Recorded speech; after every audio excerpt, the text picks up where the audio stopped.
To begin, lower the patient's gown to his waist and inspect his chest. Note its symmetry and observe the costal angle, angle of the ribs, intercostal spaces, and muscles of respiration. When comparing the back, sides, and front, see if the antero-posterior, or AP diameter, is about half the size of the transverse diameter, as it normally is in adults. For an older adult, however, the AP diameter is likely to be more than half the size of the transverse diameter. Now inspect the patient's skin to detect signs of respiratory or other disorders, such as cyanosis, pallor, superficial venous patterns, and overly prominent ribs. Also use this opportunity to locate thoracic landmarks and visualize underlying structures.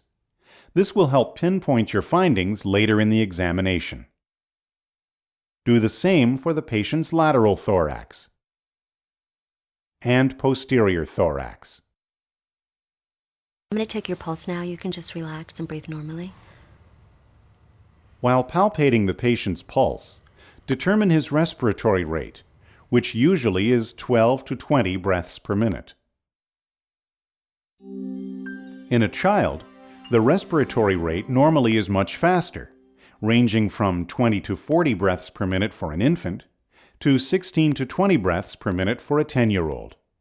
By age 17, the rate usually is the same as in adults. I'm going to shine this light on your chest so I can monitor your respiration. Okay. Also, note the patient's respiratory pattern and chest movement. He should breathe easily and evenly, and his chest should expand symmetrically, with no bulges or accessory muscle use. Next, listen for respiratory sounds while observing his face. You should hear no stridor or wheezes, and see no nasal flaring, lip pursing, or cyanosis. I'd like you to put your nail beds together like this for me, please. To complete inspection, check the patient's fingers with the Shamroth technique. The fingers should be normal. If you see clubbing, suspect a cardiopulmonary disorder. I'm going to be palpating the muscles and bones. After warming your hands, begin palpating the muscles and bones of the thorax, which should be symmetrical. There should not be any pulsations, tenderness, bulges, depressions, masses, or sensations, such as crepitus or rubs. Also, palpate for thoracic expansion. With your thumbs at the level of the 10th rib, watch your thumbs diverge during respiration. Usually they move in and out symmetrically with each breath. Now I'm going to do the same thing to your chest, so please keep breathing normally. Okay. Place your thumbs along the costal margin and xiphoid process, and watch them diverge as the patient breathes. And again. They should move equally. Now assess for tactile or vocal fremitus by palpating symmetrically as the patient repeats a few numbers or words. Please repeat the number 99 slowly. 99. 99. Using a light, even touch, compare the fremitus on both sides with your palms or the ulnar aspect of your hands. 99. 99. That was great. Now I'm going to do the And same repeat thing on this your chest. assessment on the anterior Please repeat the thorax. 99 for me. Expect to feel the 99. most fremitus on both sides of the sternum 99. over the second intercostal space, where the bronchi bifurcate. 99. 99. To palpate the trachea, place both thumbs, or your index finger and thumb, in the suprasternal notch. Then slide them gently up and out to the side. The trachea should be midline above the suprasternal notch. Now percuss the thorax systematically and compare each side bilaterally. Plan to percuss in a sequence, such as this one for the posterior thorax,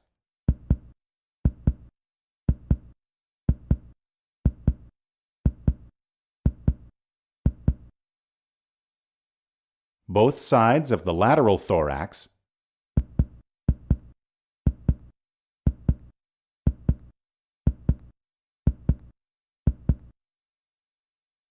and the anterior thorax.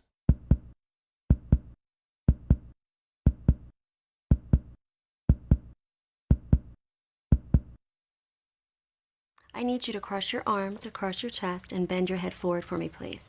For the posterior thorax, this position exposes the lungs better.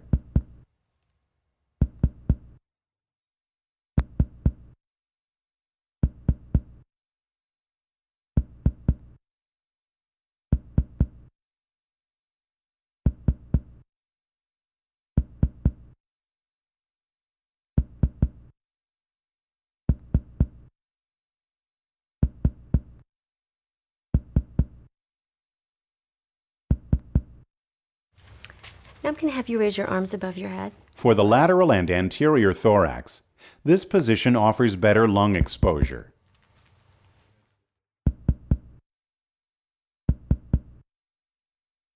In all locations, note the intensity, pitch, duration, and quality of percussion tones.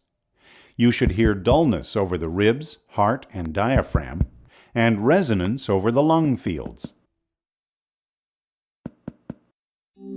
Because young children usually have thinner chests, they typically have hyperresonant percussion tones.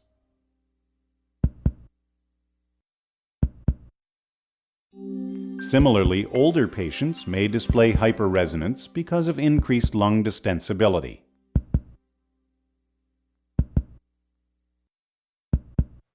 Going to be tapping on your back again. Actually, this time I'm going to be putting a piece of tape. Now on the use specific percussion area to measure so the I can see patient's how far diaphragmatic the lung excursion distensibility by goes. following these steps. Okay. Okay. Take a deep breath and hold it for me, please. Percuss down the scapular line to the lower border, where resonance changes to dullness.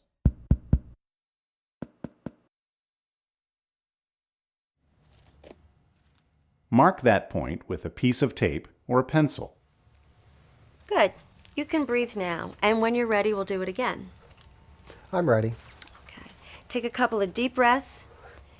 Exhale as much as you can and hold it. Percuss up from the first point, and mark where the tone changes from dullness to resonance. You can breathe normally now, and when you're ready, we'll do the whole thing on the other side. Take a deep breath and hold, please.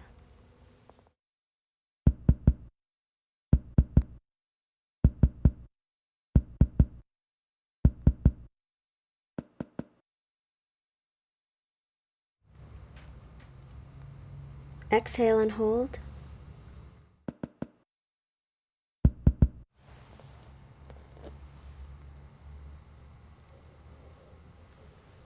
The distance between the tape marks, or diaphragmatic excursion, should be 3 to 6 centimeters on each side, and the diaphragm should be slightly higher on the right because it sits over the right lobe of the liver.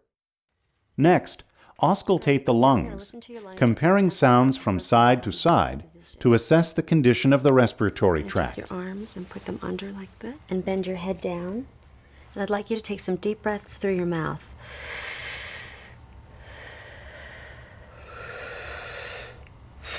That's good. Now breathe at a pace that's comfortable for you. Using the diaphragm of the stethoscope, plan to auscultate in the same sequence you used for percussion.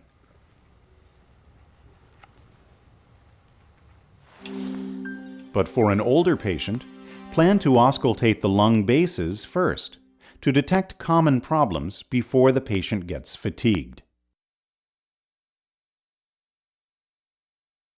At each point, note the intensity, pitch, duration, and quality of the breath sounds. Posteriorly, you should expect to hear bronchovesicular sounds over the main bronchi. These sounds have a moderate pitch and intensity. They're heard equally as long on inspiration and expiration.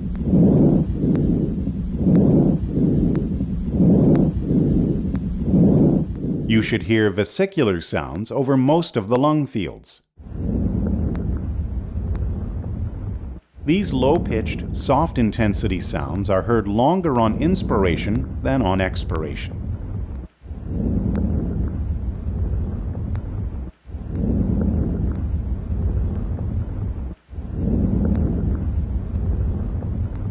Great. Now raise your arms above your head and keep breathing slowly and deeply.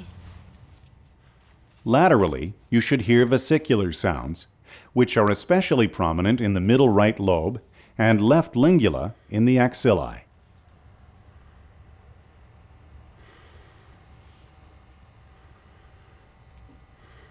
Great. You can put your arms down and relax, but keep breathing deeply. Anteriorly, you should hear bronchial sounds over the trachea. These high-pitched sounds are louder and may be heard slightly longer on expiration than on inspiration.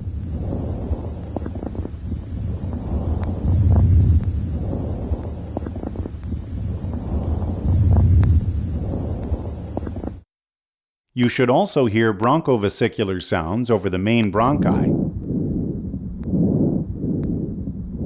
and vesicular sounds over the rest of the lung fields.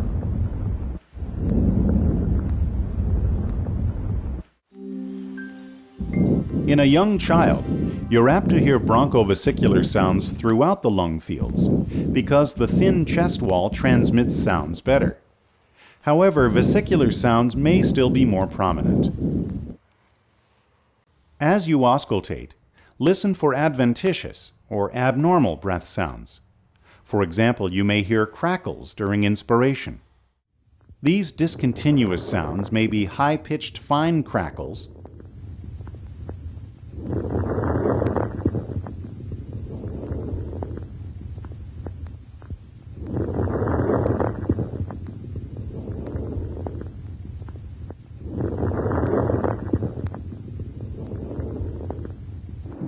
or they may be loud, bubbly, coarse crackles.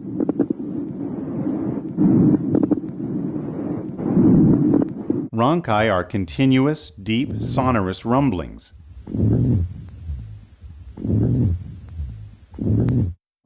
Wheezes are continuous, sibilant, or musical noises, usually heard on inspiration, but sometimes on expiration also.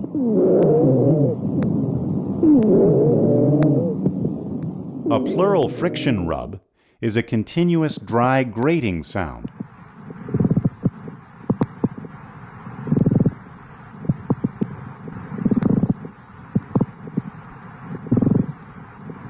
You can breathe normally now. I'm going to listen to your back and have you say some specific words for me. Finally, auscultate to detect vocal resonance, in which the spoken voice is transmitted through the lung fields. 99 in your normal voice. 99, 99, 99, The patient's voice should sound muffled and indistinct, and should be heard best medially. 99, 99, 99, 99, 99. If the patient's voice sounds clearer and louder, he has bronchophony, a sign of lung consolidation. 99, 99, 99. Good. Now whisper 1, 2, 3 for me, please. 1, 2, 3. If even whispered words are clear on auscultation, your patient has whispered pectoriloquy, a sign of more severe lung consolidation. 2, 3.